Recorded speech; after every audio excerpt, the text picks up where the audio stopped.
Hola amigos y amigas de Biologando, bienvenidos nuevamente al programa. El día de hoy tenemos a una bióloga muy joven, que es Claudia Jacobo, quien es una bióloga que estudia en la Universidad Nacional Agraria, La Molina, y tiene un magíster en Ciencias del Mar de la Universidad Católica, pero la Universidad de Cayetano Heredia, perdón. Ella se ha especializado mucho en los temas de las zonas marinos-costeras y también en todo lo que se refiere a la conservación. Ha estado en IMARPE y ahora actualmente en CERNA. Bienvenida, Claudia. Cuéntanos, ¿cómo así te animaste a estudiar biología? ¿Qué tal, Sandro? Buenas con todos y con todas. Bueno, yo me animé a estudiar biología desde muy pequeña porque tenía mucha curiosidad por los animalitos. A veces teníamos un pequeño patio. Y bueno, experimentando con estos animalitos, mi mamá, creo que le pedí yo que me compre un microscopio, ¿no? Este microscopio venía con varios accesorios donde se podían ver hormigas que ya estaban ahí en plaquitas, tenía luces, tenía varias cosas que a mí me llamaban la atención. Y esto se reforzó ya cuando estuve en el colegio, gracias a un profesor que me enseñó en cuarto de secundaria. Y me gustó mucho el tema de la biología. A mí al comienzo me gustaba bastante el tema de genética, ¿no? Para ser sincera. Y bueno, de ahí ya me empalmé un poco con el tema marino porque siempre me ha gustado el mar, ¿no? Así es. Y bueno, entiendo que ahora en los últimos tiempos has estado trabajando mucho el tema de las zonas marino-costeras. Entiendo que has analizado bastante información, tienes mucha experiencia ganada al respecto. Entonces, porque la gente por lo general, cuando hablan de áreas naturales protegidas, siempre está mirando las áreas naturales protegidas de las zonas terrestres, ¿no? O el Manu, Machu Picchu, Huascarán, ya sin irte muy lejos, ya un área cerquita nomás, los pantanos de Villa, pero la zona marina como que no se ha hablado mucho y sobre esto creo que sería interesante empezar a compartir información. ¿Qué nos puedes decir sobre esto? Bueno, creo que el mar, desde un punto de vista, digamos, ya desde mi corta vida, digamos, puedo decir que más que nada se le ha visto como un proveedor de recursos, ¿no? Entonces vemos estas pesquerías que tenemos, sobre todo la de anchoveta, que es la más conocida, la que más esfuerzo pesquero, digamos, tiene, que prácticamente nos hemos enfocado solamente en producir, ¿no? O sea, digamos en extraer, mejor dicho, y producir eso, otras cosas, ¿no? Pero no lo hemos visto desde el punto de vista, valga la redundancia, del tema ecosistémico, ¿no? El enfoque ecosistémico que tiene el océano y todas las cosas que involucran, ¿no? Por ejemplo, a veces la gente dice, wow, la selva es la que provee la mayoría de oxígeno, pero también el océano es parte del proveedor de oxígeno, ¿no? También es uno de los grandes, perdón, de los grandes fondos de carbono que tenemos, ¿no? Entonces, creo que hay muchas cosas que no sabemos del mar, que sabemos mucho más de la luna que del fondo del océano, ¿no? Entonces, eso es muy curioso, por ejemplo, ¿no? Nos preocupamos más por ir a otros planetas que en realidad ni siquiera conocemos realmente cómo funciona bien aquí todo, ¿no? Y la verdad que el acercamiento muchas veces de la gente es porque, bueno, ven algunas películas o algunos reportes que salen en la televisión, ¿no? Que son muy buenos, muy bonito el mar y todas las especies. Pero ¿cómo estamos en el Perú en materia, digamos, de conservación de nuestro mar peruano? Bueno, nosotros actualmente tenemos 3 áreas naturales protegidas que están categorizadas como Reserva Nacional, que es la Reserva Nacional de Paracas, la Reserva Nacional de San Fernando, la Reserva Nacional del Sistema de Islas, Islotes y Puntas Guaneras, y tenemos una zona reservada que es la de Ancón. Esto nos suma, en todo caso, en el tema territorial de la protección de ecorregiones que tenemos actualmente dentro de SINAMPE, es 0,48 aproximadamente de la cobertura del territorio marino, ¿no? Entonces, en comparación con otros países, digamos como Chile o como México, realmente nos llevan una súper delantera, ¿no? Sin decir nomás, Chile tiene el 42% de su mar protegido, ¿no? Entonces eso nos deja una larga brecha por recorrer a empezar a, a establecer estas áreas, ¿no? En el mar para proteger nuestra diversidad y nuestra, digamos, provisión de alimentos que también nos brinda este espacio, ¿no? ¿Y cuánto sería el mínimo, el porcentaje mínimo al cual deberíamos alcanzar en conservación en las zonas marinas? Bueno, según el convenio de diversidad dentro de las metas Aichi, la meta 11 nos indica que deberíamos llegar al 2020, es decir, hasta este año, en un 10% de cobertura bajo alguna modalidad de conservación en nuestro territorio marino costero, ¿no? Entonces estamos un poquitín atrasados en este tema, se vienen realizando los esfuerzos necesarios, pero igual estamos trabajando en ello, ¿no? Ahora, pero 0,48 al 10% estamos bastante lejos. Y, pero entiendo que hay dos áreas que estarían, digamos, trabajándose para poder ser declaradas, ojalá, en este año como áreas naturales también, ¿verdad? Así es. Bueno, el CERNAM, donde yo he estado trabajando, viene impulsando con el Ministerio del Ambiente la propuesta de la dorsal de Nazca y la propuesta de mar tropical de Grau, ¿no? Que son dos propuestas de distintos ecosistémicas, una de la parte norte, donde podemos ver el tema de aguas cálidas, y en la parte sur, la dorsal de Nazca, ¿no? Ujú. ¿Y cuál es la importancia de de la dorsal de Nazca? Si tú tendrías que identificar por qué razones la gente tiene que decir, sí, tiene que crearse esa área. ¿Cuáles serían las razones en el caso de la dorsal? En el caso de la dorsal, bueno, tenemos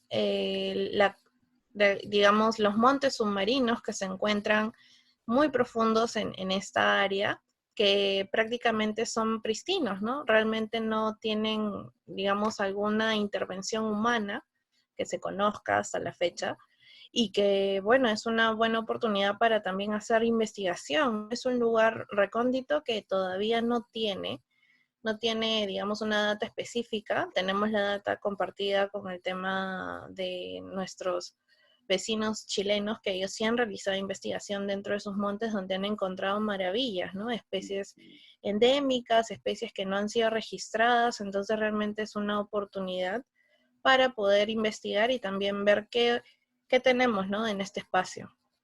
Y en el caso del Mar de Grao, la que está en el norte, ¿cuál sería la razón por la que tendríamos que convertirla en área natural? Bueno, en el caso de mar tropical tenemos 4 diferentes ecosistemas que estaríamos protegiendo, ¿no? Estamos hablando de ecosistemas un poco más someros, es decir, un poco más superficiales, que cuentan con bastante diversidad también y que tiene una importancia, digamos, a nivel de la pesca, ¿no? Se realiza la mayoría de pesca artesanal en ese ámbito. El 60% de los recursos hidrobiológicos que consumimos de manera directa viene de estas áreas, ¿no? Entonces, es una zona bastante importante también porque podemos encontrar el tema de caballito de mar, tenemos el tema del mero, también el turismo que se genera ahí. Entonces es un área bastante rica y que realmente dentro del SINAMPE no se encuentra protegida. En este 0,48 no está representada, ¿no? Entonces sería como que el primer pedacito que estaríamos protegiendo de este espacio, ¿no? Ahora, hay mucha gente que equivocadamente cree, o algunos nos quieren hacer creer, que cuando tú declaras un área natural protegida es como que no me la toquen, se mete en una vitrina y se acabó. Y entonces, claro, surgen las preocupaciones de los que hacen una actividad, como los pescadores artesanales, ¿no? La propia gente que hace turismo, va a la playa, entonces todo el mundo se preocupa y dice, uy, ahora ya no voy a poder disfrutar de esto. Bueno, ya no hablo de las empresas que tienen algunos lotes o concesiones en esa parte. ¿Qué es exactamente lo que pasaría si se declara en conservación estas partes del mar? Bueno, lo principal que tenemos que tomar en cuenta es que cuando un área se establece, se consideran todos los derechos preexistentes que existen. Es decir, ¿qué quiere decir esto en cristiano? Que todas las actividades que se han venido realizando existentes antes del área se respetan, ¿no? Se respetan por normativa de la Constitución y también dentro de una ley del marco de crecimiento, ¿no? Entonces, estas actividades se realizan de manera que convivan con con la conservación, digamos, de estos espacios, mediante un plan maestro donde se zonifica y se establecen las normas y los elementos de conservación que van a estar dentro de esta área, ¿no? Entonces, no hay ningún problema en el sentido de que las personas no vayan a seguir desarrollando sus actividades, ¿no? Va a haber un mayor, digamos, control, quizás una mayor vigilancia, pero no va a afectar en esto las actividades, ¿no? Que creo que eso es a lo que mucha gente le tiene miedo. Para los beneficios, ¿no? Porque es un poco, ya las preocupaciones se resolverían por ahí, pero los beneficios, porque por un lado la ciencia que tendría la oportunidad de hacer una mayor investigación y tener mayor conocimiento de lo que tenemos, me parece muy bien, pero además porque eso le brinda también cierta protección a esta zona para que no siga depredándose, sea usada sosteniblemente, me parece que por ahí van los beneficios, ¿cierto? Así es, así es. También utilizarlo de manera sostenible, ¿no? Los espacios, creo que las áreas naturales son estrategias, ¿no? De conservación que nos ayudan justamente a seguir manteniendo estos beneficios que nos brindan estos espacios. Entonces, si no los cuidamos ahora, más adelante, quién sabe, ya no va a haber este recurso y después vamos a estar llorando y diciendo, ¿ahora qué hacemos, no? Entonces, es mejor tomar estas medidas antes de que suceda algo más y poder proteger o conservar lo que se pueda conservar hasta la fecha, ¿no? ¿Y tú crees que las investigaciones que hoy se realizan en nuestro mar son suficientes? Porque yo tengo la impresión de que dándole el valor y la importancia que tienen los amigos del IMARPE, que hacen un trabajo excelente, al parecer no es suficiente, porque además ellos tienen algunos énfasis, entiendo, ¿no? Pero ¿tú crees que es suficiente esa investigación que ellos hacen o necesitamos más? Yo creo que falta bastante impulso dentro de lo que son las universidades, ¿no? Creo que las universidades han tratado de cubrir ese espacio de investigación que falta. Sin embargo, a veces el tema de financiamiento para poder realizar investigaciones en el tema marino es un poco complicado, ¿no? Te comento mi caso. Yo fui estudiante becada del CONCITEC. Ujú. Me dieron un financiamiento, me dieron para el tema de la tesis y todo, pero somos pocos los que después podemos, digamos, desenvolvernos en el campo laboral, ¿no? Entonces, así como yo, hay otros compañeros que ganan financiamientos para poder realizar sus tesis de pregrado, a veces tesis de maestría, y las pueden enfocar en el tema de ciencias marinas, ¿no? Entonces, falta todavía mucho por impulsar el tema de investigación en general. Creo que en cualquier rama de biología es complicado, pero en el tema marino es mucho más porque los equipos también son un poco costosos, el tema de la logística, hay varias cosas, ¿no? Entonces, creo que hay muchas cosas que reconsiderar ahora que están justamente el mundo de cabeza con todo este tema del COVID, pero es una buena oportunidad también para fundamentar este impulso hacia la ciencia, ¿no? ¿Y cuáles serían actualmente los riesgos, los peligros por los que estaría atravesando nuestro mar? ¿Alguna especie que esté en peligro, en vía de extinción o contaminación? ¿Cuáles son los peligros que tú encontrarías en el mar y que por lo tanto nos induce a pensar que de todas maneras tenemos que tener áreas protegidas como las que se están proponiendo? Bueno, yo creo que una de las principales es no saber exactamente qué diversidad tenemos, ¿no? Creo que eso es lo más importante.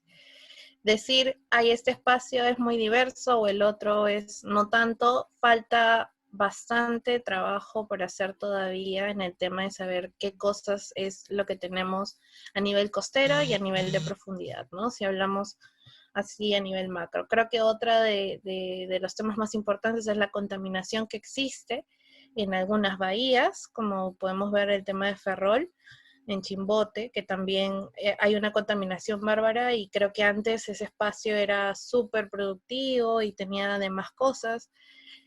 También tenemos el tema, creo que del esfuerzo pesquero que estamos realizando, las evaluaciones que hacemos y en qué podemos mejorar, ¿no? Siempre aplicamos métodos que son aplicados en otros países, que a mí no me parece mala idea, ¿no? Pero creo que siempre es bueno impulsar el tema de hacer algo propio, ¿no? Claro. Eso es súper importante. Creo que hacer evaluaciones según nuestra realidad y evaluando también el tema social.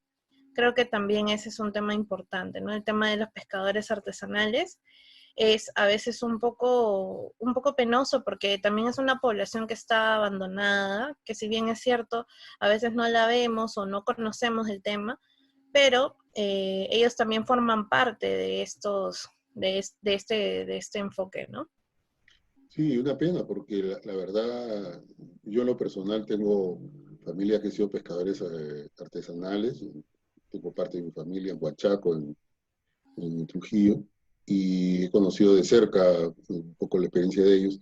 Y la verdad que el Estado no les ha dado mayores posibilidades y mejores condiciones para desarrollar una mejor forma de hacer su actividad, ¿no? Porque además de mantenernos alimentados, porque de ahí viene gran parte de los productos del mar que nosotros consumimos, yo creo que ellos merecen, digamos, también un apoyo en lo técnico, ¿no? Y en lo social. Creo que ahí sí hay un déficit, ciertamente.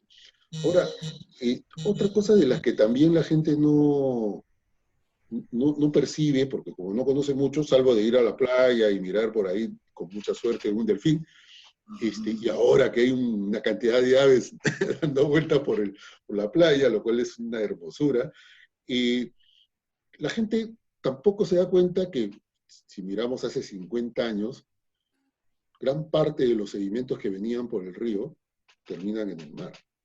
Y Exacto. esos sedimentos son usados por muchas de las especies para, digamos, primero, ¿no?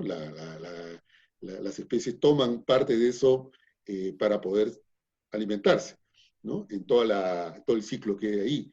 Pero cuando luego después vienen todos los desechos que vienen de la casa, o sea, los residuos líquidos, vienen todos los desechos de las empresas mineras, es decir, y toda la actividad agraria que viene con fertilizantes y con, ya, todo eso por el río termina finalmente en el mar. Obviamente eso debe tener un nivel de impacto también sobre las especies hidrobiológicas que hay en nuestro mar. De hecho, debe haber una afectación, ¿cierto? De hecho, sí, todo este tema de la contaminación que hay mediante los ríos, sobre las descargas que hay también generan impactos en atracción, digamos, hasta de especies exóticas, ¿no? O también la contaminación de ciertos materiales o elementos que no deberían estar ahí y que genera también un impacto, ¿no?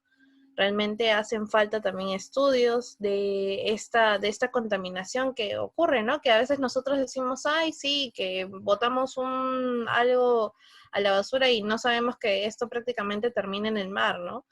O vemos el río Rímac recontra sucio y al final, ¿dónde termina esto? En el mar. También tienen una conexión directa, ¿no? Entonces, si nosotros mantenemos limpios, digamos, los ríos, también vamos a mantener, por ende, limpios los océanos, ¿no? O los mares en este caso, ¿no? Pero sí es complicada la situación y hay que reformular todo cómo funciona ahora, ¿no? ¿Y tú crees que tenemos suficientes capacidades, biólogos, biólogas, para poder, digamos, si hubiera las posibilidades de estudiar, de trabajar estos temas, ¿tú crees que contamos con ellas o todavía necesitamos formar más profesionales biólogos en estos temas? Yo creo que hay mucha gente que está capacitada para poder realizar esta clase de estudios. Creo que no tienen la oportunidad de poder desenvolverse. Unos amigos míos, por ejemplo, han tenido que emigrar a otros países para poder tener oportunidades de trabajo o de hacer un doctorado o de continuar sus estudios de posgrado, sea cual sea su rama de investigación, pero lamentablemente al final se termina escapando digamos, el producto peruano se termina yendo a otros lugares y bueno, es penoso porque hay tanta gente que es demasiado inteligente y productiva en su campo que realmente cuando tú los ves irse es como que qué pena que no haya un financiamiento o qué pena que no haya un proyecto o qué pena que esta entidad no esté desarrollando tal cosa, ¿no? Entonces, yo creo que manos no faltan. Yo conozco muchos que pueden trabajar en eso y que a veces no tienen la oportunidad, ¿no? Y lamentablemente es una pena, porque tienen que dedicarse a hacer otras cosas, ¿no? Y si tuviéramos que proponerle algo al gobierno, al Estado, que es urgente hoy para poder tener, digamos, la oportunidad de tener más áreas de conservación para obtener mayores beneficios de esta conservación y poner más orden, ¿cuáles crees tú que deberían ser estas prioridades que el Estado debería tener? Bueno, yo creo que el Estado debería priorizar primero el conocimiento de los recursos hidrobiológicos que tiene, muy aparte de la anchoveta, porque la anchoveta ya viene siendo estudiada desde hace mucho tiempo y creo que es momento de estudiar otras especies que permitan el desarrollo también de otras pesquerías que se puedan dar más adelante por el tema del cambio climático y demás factores que puedan afectar las pesquerías más adelante. Eso creo que es lo principal. Luego también haría un inventario de especies de todo el litoral costero.